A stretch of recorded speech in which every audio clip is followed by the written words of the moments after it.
알고박스 시청자 여러분, 4번에 걸쳐서 앞에서 비트코인과 관련된 이야기들을 여러분들하고 했는데요. 후속으로 오늘은 이더리움에 대해서 말씀을 드리려고 합니다.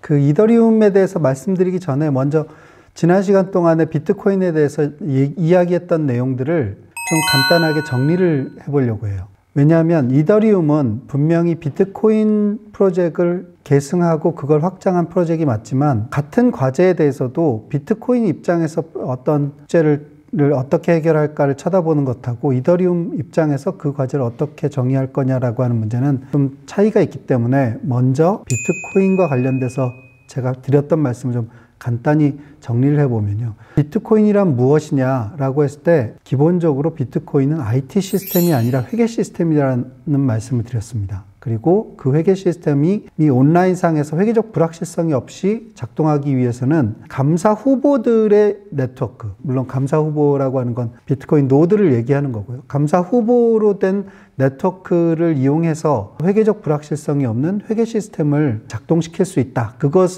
개념을 검증했다라고 하는 게 비트코인이 가지고 있는 중요한 의의라고 말씀을 드렸고, 개념 검증을 위해서 비트코인은 가장 간단한 형태의 회계 시스템을 만들었는데 회계의 계정 과목이 하나뿐이고 장부 바깥에 있는 어떤 것도 대조할 필요가 없는, 그러면서 거래가 발생했을 때 전표가 끊어지면 그것을 붕괴까지만 하고 감사한테 넘겨서 감사가 그 전표를 감사한 후에 출납을 실행하는 그런 구조의 간단한 새로운 회계 프로세스를 만들고 그것을 통해서 회계적 불확실성이 없는 회계 시스템을 운영할 수 있다라고 하는 개념을 검증했다고 여러분들에게 설명을 드린 바 있습니다. 그런데 이제 제가 지난 시간 말미에 어떤 이야기를 해드렸냐면, 그럼 이 비트코인이 개념 검증한 것만으로 우리는 충분히 이걸 다양하게 활용할 수 있는 것이냐? 그렇지 않다고 말씀드렸어요. 왜냐하면 현실에서는 현대적인 어떤 거래도 계정 과목 하나짜리,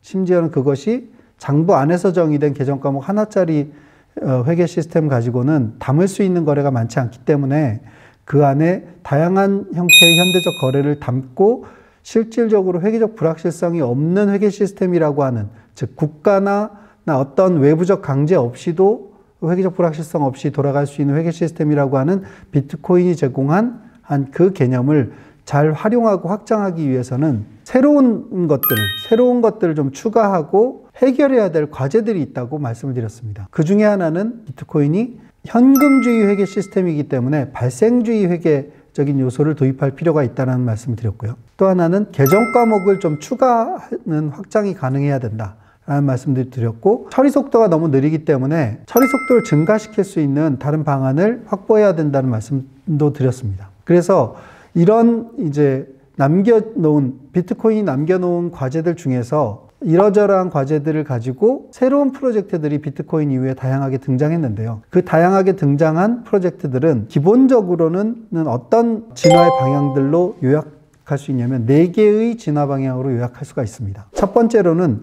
블록체인 감사 관할권의 진화. 이걸 어떻게 시킬 거냐. 블록체인 감사 관할권이 진화한다는 것은 크게는 속도, 얼마나 더 빠르게 감사를 처리할 수 있도록 할 거냐라고 하는 문제도 해결해야 되고, 두 번째로는 감사의 방법. 지난 시간에 저희가 비트코인과 관련돼서 이 감사 후보 노드들이 하는 역할을 몇 가지 말씀을 드렸는데, 기본적으로는 전표가 날아오면 그 안에 있는 주소에서 얼마나 비트코인 잔액이 남아있는지를 확인하고, 이 전표에서 보내려고 하는 비트코인의 어마운트가 잔액보다 큰지 작은지를 비교하는 그런 걸 확인하고, 그 다음에 세 번째로는 이 전표를 생성한 사람이 만든 이 전표 안에 포함시킨 전자서명이 전표에서 출금 계좌라고 적힌 주소에 들어있는 퍼블릭 키로, 그 주소로부터 추출 가능한 퍼블릭 키로 이 전자서명이 검증 가능한지를 통해서 자격 있는 사람이 이 전표를 생성했는지를 검증한다. 그리고 또 다른 기능으로는 감사 후보로 선출되기 위해서 문제를 푸는 기능, 몇 가지 기능을 감사 후보 노드들이 가지고 있다고 말씀을 드렸습니다. 그런데 그 중에 이제 감사 방법에 해당하는 부분만 따로 떼어놓고 보면 전자서명을 검증한다거나 합산을 하거나 빼보거나 뭐 이런 기본적인 것들이 있는데, 이것들이 다양하면 다양할수록 다양한 종류의 전표들을 검증할 수 있게 되기 때문에 그 감사 방법을 확장할 수 있는 감사 관할권의 진화라고 하는 문제는 되게 중요하고요. 그 다음이 이제 신뢰성. 제가 비트코인과 관련된 강의를 계속하면서 계속 말씀드린 것이, 국가나 제3의 신뢰기관에 의존하지 않고도 회계적 불확실성이 없게 만들 수 있는 정도의 신뢰성을 제공하는 감사 후보 네트워크라는 말씀을 계속 드렸는데, 정말로 그 감사 후보 네트워크가 신뢰성을 가지기 위해서는 어떠해야 되느냐, 더 높은 신뢰성을 어떻게 획득할 수 있을 거냐라고 하는 부분과 관련돼서 조금 더 진화되는 그 첫 번째 진화 방향인 블록체인 감사 관할권의 진화라고 하는 방향이 하나 있을 수 있고요. 두 번째로는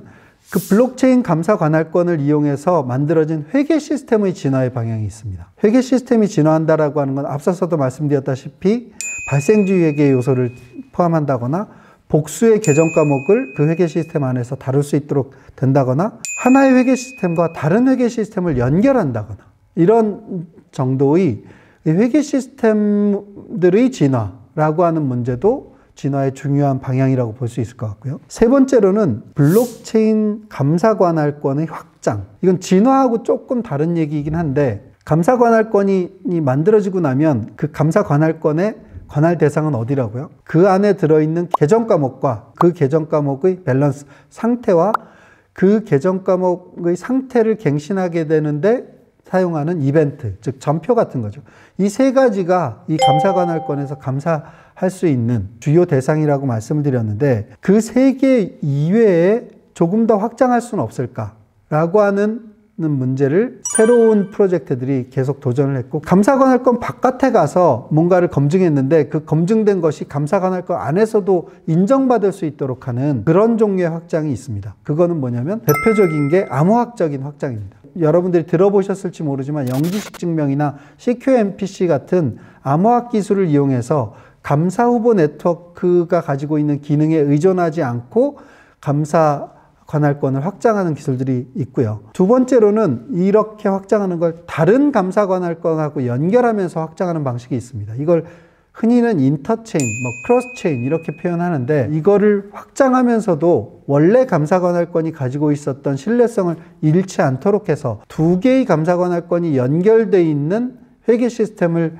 만들어서도 회계적 불확실성이 없는 회계 시스템을 구성할 수 있다라고 한다면 되게 중요한 용량의 확장이나 다양한 용도의 확장이 가능하기 때문이죠. 네 번째는 취급하는 거래를 다양한 것을 어떻게 취급할 수 있을까? 이제 우리가 지난번에 다루었던 비트코인의 경우는 취급할 수 있는 거래의 종류가 하나밖에 없다고 말씀드렸어요. 바로 송금 거래 하나밖에 없었습니다. 그런데 송금 거래 하나밖에 없는 상태에서는 사실은 다양한 종류의 현대적인 거래를 담을 수는 없죠. 그래서 그러면 다양한 거래의 유형을 표현하려면 표현의 도구가 있어야 될 건데, 그 표현의 도구를 제공하고 그래서 계약 같은 것하고 장부를 통합해서 다룰 수 없을까라고 하는 거고, 또 계약도 비트코인의 경우도 비트코인 스크립트라고 하는 걸로 살짝 어떤 조건을 부여한 계약의 효과를 내는 게 있었는데, 계약의 표현력도 최대한 확장해서 아주 일반화된 계약을 표현할 수 없을까? 그리고 세 번째로는 다양하게 표현할 수 있는 종류의 계약을 모두 검증하고 강제가 가능해야 되잖아요. 계약의 표현은 다양하게 했는데, 예를 들면 감사 관할권 내에서 그 계약에 표현된 것들을 제대로 검증하고 강제할 수 없다면 표현되어 있는 계약이 이 감사 관할권 안에서 큰 의미를 갖지는 못하겠죠. 그래서 크게는 블록체인 감사 관할권을 진화시키는 문제, 또 그 안에서 작동하고 있는 회계 시스템을 진화시키는 문제, 세 번째로 블록체인 감사 관할권을 확장시키는 문제, 그리고 다양한 거래를 취급할 수 있도록 하는 문제, 이런 것들에 대해서 사실은 비트코인의 후속 프로젝트들이 다양한 도전을 하고 그 문제들을 해결하려고 했습니다. 여러분들이 아실지는 모르겠는데, 비트코인이 나오고 나서 이더리움이 나오기 이전 그 중간에도 다양한 종류의 블록체인 프로젝트들이 나왔습니다. 우리가 흔히 그걸 통칭하는 명칭이 채굴코인이라고 하는데요. 채굴코인들은 어떤 방식으로 탄생했느냐? 기본적으로는 비트코인 소프트웨어를 포크해서 그 소스를 가져다가 그러니까 자기들의 용도에 맞게 뭔가 고치는 거죠. 작년에 막 핫했었던 도지코인도 대표적으로 비트코인의 포크인 채굴코인 중에 하나였고요. 그것 말고도 컬러코인이나 네임코인 이런 것들이 비트코인이 네임코인의 경우는 비트코인은 BTC 현금 계정 과목 하나밖에 다룰 수 없는 상황이었는데 마치 도메인 네임처럼 네임을 적을 수 있고 그걸 계정 과목으로 다룰 수 있다면 그걸로 확장할 수 있다면 우리가 도메인 네임 시스템 같은 등록 시스템을 블록체인 기반으로 만들 수 있지 않을까? 라고 하는 문제에 도전했던 프로젝트이고요.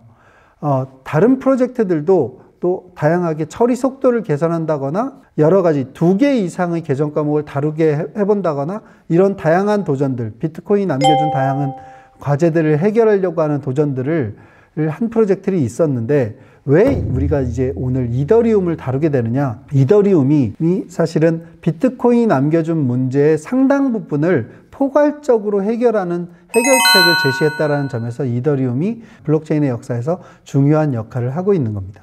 그래서 이더리움이 나오고 난 이후에 등장한 수많은 블록체인 프로젝트들은 사실은 비트코인이 해결하려고 했다가 아직 해결하지 못하고 남겨둔 문제로부터 출발하기보다는 이더리움이 앞으로 해결해야 될 문제라고 판단한 것들을 그 남겨둔 문제들을 해결하는 프로젝트들이 훨씬 더 많이 나왔고요. 물론 여전히 비트코인이 남겨준 문제를 다이렉트로 해결해 보려고 하는 프로젝트들도 나오고 있지만 어쨌든 이더리움은 그런 점에서 블록체인의 진화 경로 속에서 되게 중요한 역할을 하고 있습니다.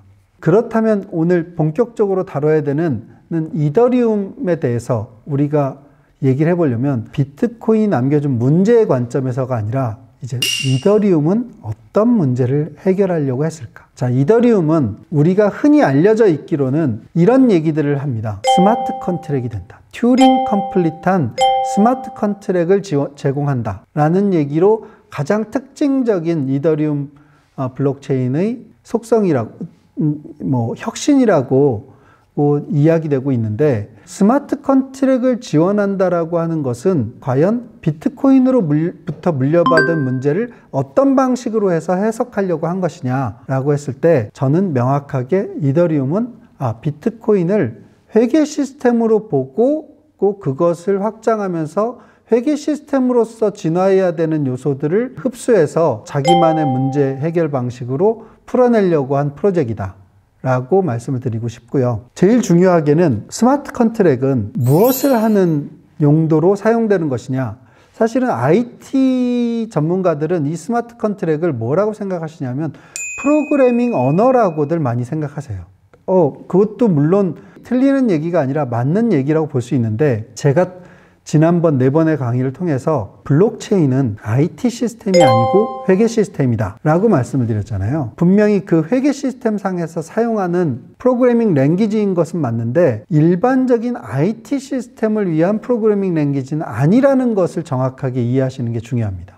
일반적인 IT 시스템을 위한 프로그래밍 랭귀지들은 무엇을 다루느냐라고 했을 때 일반적인 데이터 같은 걸 다루죠. 그리고 그 데이터들 간의 연산도 다루고 그 연산의 결과를 다양한 형식으로 출력하는 것을 다루게 되는데 블록체인 상에 있는 즉 회계 시스템의 언어인 프로그래밍 언어인 스마트 컨트랙은 무엇을 다루게 되느냐? 바로 장부를 다루게 됩니다. 블록체인 상에서 우리가 다루려고 하는 새로운 장부를 만들어낼 수 있는 언어가 스마트 컨트랙이라고 생각하시면 될 것 같고 그럼 장부를 만든다는 건 뭐를 정의하는 건가요? 첫 번째로는 계정 과목을 정의할 수 있다는 뜻입니다. 그 계정 과목의 상태를 정의하는 요소들을 우리가 어떻게 검증할 수 있는지를 또 그 스마트 컨트랙으로 정의할 수 있다는 뜻이고요. 그 상태 변경 이벤트를 어떻게 검증해야 되는지 방법을 제공할 수 있다는 게 바로 그 스마트 컨트랙이 제공하는 회계 시스템의 프로그래밍 언어로서의 스마트 컨트랙이라고 여러분들이 이해하시면 될 것 같습니다. 우리가 비트코인에 대해서 얘기하면서도 계정 과목의 상태에 대해서 다양한 이야기를 했습니다. 계정 과목의 명칭이 있고 또 하나는 계정 계좌가 있고 잔고가 있고 비고가 있다는 말씀을 드렸어요. 계정 과목 명칭은 비트코인에 있어서는 BTC 현금 하나밖에 없었죠. 계정 계좌라고 하는 건 뭔가요? 그거는 어드레스들이죠. 다양한 종류의 어드레스들. A가 갖고 있냐, B가 갖고 있냐 이걸 표현해 줄 수 있는 퍼블릭 키로부터 주소를 보유하고 있는 사람이 가지고 있는 프라이빗 키와 쌍을 이루는 퍼블릭 키로부터 더 도출된 어드레스, 이게 또 계정 과목의 구성 요소 중에 하나고, 그 어드레스에 잔고가 얼마나 남아져 있느냐라고 하는 걸 표현해야 되고, 회계 시스템으로서 뭔가 기억하고 알아야 될 것은 비고란에 적어 놓는다, 이런 표현을 했는데, 그러면 이제 이더리움은 이걸 어떻게 진화시키려고 한 것이냐? 기본적으로는 이더리움은 어떻게 그러면 새로운 계정 과목을 추가할까라고 하는 것을, 그 이더리움도 마찬가지로 기본적으로 감사 후보들이 가지고 있는 동일한 회계 장부가 있습니다. 이 회계 장부에다가 추가할 것인지 아니면 다른 방법을 쓸 것인지 라고 했을 때, 이더리움은 모든 감사 후보가 동일하게 가지고 있는 총계적 원장, 즉 이더리움 관할권의 총계적 원장에다가 계정 과목을 추가하는 방식을 사용하지 않고 어떤 방식을 사용했느냐? 컨트랙 어카운트라고 하는 새로운 종류의 계정 과목을 하나 추가했습니다. 현금 계정 과목, 이더리움에서는, 이더리움 네트워크에서는 ETH라고 하는 현금 계정 과목이 있고, 거기에 추가해서 컨트랙 어카운트라고 하는, 즉 ETH 현금은 사실은 누가 갖고 있는지를, 계정 계좌를 표현할 수 있는 어카운트죠. 그런데 컨트랙 어카운트는 그 안에다가 장부를 저장할 수 있는 어카운트라고 생각하시면 될 것 같습니다. 그 안에 들어가는, 컨트랙 어카운트 안에 들어가는 장부, 특정 주소를 따가지고 들어가게 되는 장부를 작성하는 언어가 바로 스마트 컨트랙이라고 생각하시면 될 것 같습니다. 그래서 이더리움이 풀려고 한 문제 중에 제일 중요한 문제는 결국은 이 회계 시스템을 어떻게 확장할 거냐, 어떻게 진화시킬 거냐라고 하는 부분에서 첫 번째로 계정 과목을 추가하는 방법으로서 스마트 컨트랙이라고 하는 것을, 방법을 제시한 겁니다. 자, 계정 과목을 추가하는 방법에 대해서 말씀을 드린 건데요. 여전히 남아있는 요소가 또 하나 있죠. 대표적으로 발생주의 회계를 어떻게 수용할 거냐. 이것도 역시 스마트 컨트랙으로 해결하겠다고 한 거예요. 그래서 추가적인 계정 과목 도입을 위한 새로운 장부를 만들어내는 언어로서의 스마트 컨트랙과 발생주의 회계. 발생주의 회계는 전제가 뭐라고요? 이 장부 바깥에 있는 계약입니다. 계약에 의해서 전표가 끊어지고, 그 전표는 어떤 종류의 전표라고요? 나중에 나갈 돈, 들어올 돈, 이렇게 미래의 어떤 조건이 충족되면 장부상에서 실제로 현금의 흐름을 만들어낼 수 있는 원인이 되는 사건이 발생했다라는 전표고, 그걸 발생주에게는 장부에 직접 기록해서 미래에 발생할 현금 흐름에 대해서도 장부상에 기록할 수 있도록 해준다고 말씀을 드렸는데, 이더리움의 경우는 스마트 컨트랙으로 바로 그 발생주의 회계적인 요소를 도입할 수 있는, 즉 장부와 계약간을 연결하는 그 기능도 스마트 컨트랙으로 하겠다라고 제시를 하고 있습니다. 그런 점에서 이더리움의 가장 큰 정체성은 뭐냐면, 가장 먼저 주목을 받은 것은 블록체인 관할권을 혁신하는 게 아니라 회계 시스템을 혁신하는 프로젝트로서, 거기에 비트코인이 남겨준 문제들을 나름의 방식으로 해결하는 해결책을 제시한 프로젝트로서 주목을 받았습니다. 그러면 이더리움은 관할권을 혁신하고 관할권을 진화시키는 노력은 하지 않는 그런 프로젝트냐? 그렇진 않습니다. 여러분들이 최근에 많이 듣고 계신 이더리움 2.0이라고 하는 그런 프로젝트에 대해서 여러분들이 듣고 계실 수 있는데요. 이 이더리움 2.0은 사실은 원래는 처음에 이더리움 프로젝트가 나올 때 2년 내에 도달하겠다라고 했던 목표지예요. 그게 대표적으로 샤딩 같은 병렬적인 장부를 이용하는, 관할권이 보유하고 있는 메인 총계정 원장의 용량을 늘리고 그걸 통해서 또 처리 속도를 높일 수 있는 그런 프로젝트로서 이더리움 2.0이 제시되고 있었는데, 그건 매우 길게 지연이 된 거죠. 지금까지 성공해서 보여준 것은, 개념 검증을 해서 성공시킨 것은, 이더리움의 경우는 회계 시스템을 혁신하는 문제는 상당히 명확하게 보여주었고, 블록체인의 회계 관할권 자체를, 그 감사 후보 네트워크들의 어떤 속도를 증가시킨다거나 이 처리 용량을 늘린다거나 이런 종류의 신뢰성을 올리고 또 다양한 종류의 감사 방법을 추가한다거나 이런 부분과 관련돼서는 물론 전혀 진전이 없는 것은 아니지만 부분적으로 뭐 어떤 암호 알고리즘을 검증할 수 있는 것을 감사 후보 노드들이 할 수 있도록 했다거나 몇 가지가 있기는 하지만 원래 비트코인이 남겨준 숙제를 해결한 수준은 아직은 아니고요. 물론 당연히 속도 측면에서는 여러 가지 개선이 있었습니다. 근데 그 속도 측면의 개선이라고 하는 거는 P2P 네트워킹 프로토콜을 새로운 것을 도입해서 그런 이제 목적을 달성한 것인데, 그거는 이더리움이 원래 자기가 해결하려고 했었던 목표 수준하고는 아직은 많이 뒤떨어져 있는, 많이 미치지 못하는 상황이라고 보시면 될 것 같습니다. 그래서 이더리움은 기본적으로는 아까 제가 비트코인이 남겨준 진화 방향 두 가지를 집중적으로 해결하려고 했던 프로젝트이고요. 블록체인 감사 관할권을 진화시키는 문제, 그리고 그 감사 관할권 안에서 작동하는 회계 시스템을 진화시키는 문제, 이 두 가지를 해결하려고 했던 거고, 첫 번째 거 감사 관할권을 진화시키는 문제는 여전히 좀 풀어나가고 있는 상황이고, 두 번째 것인 회계 시스템을 진화시키는 문제는 스마트 컨트랙이라고 하는 도구를 도입해서 상당히 많은 진전을 이루었고, 이것이 여러분들이 작년 초, 올해까지도 다양한 형태로 붐을 일으키고 있는 디파이라든가 다오라든가 이런 종류의 프로젝트가 가능하게 만드는 원천이 됐던 것이 바로 이더리움의 스마트 컨트랙이라고 보시면 될 것 같습니다.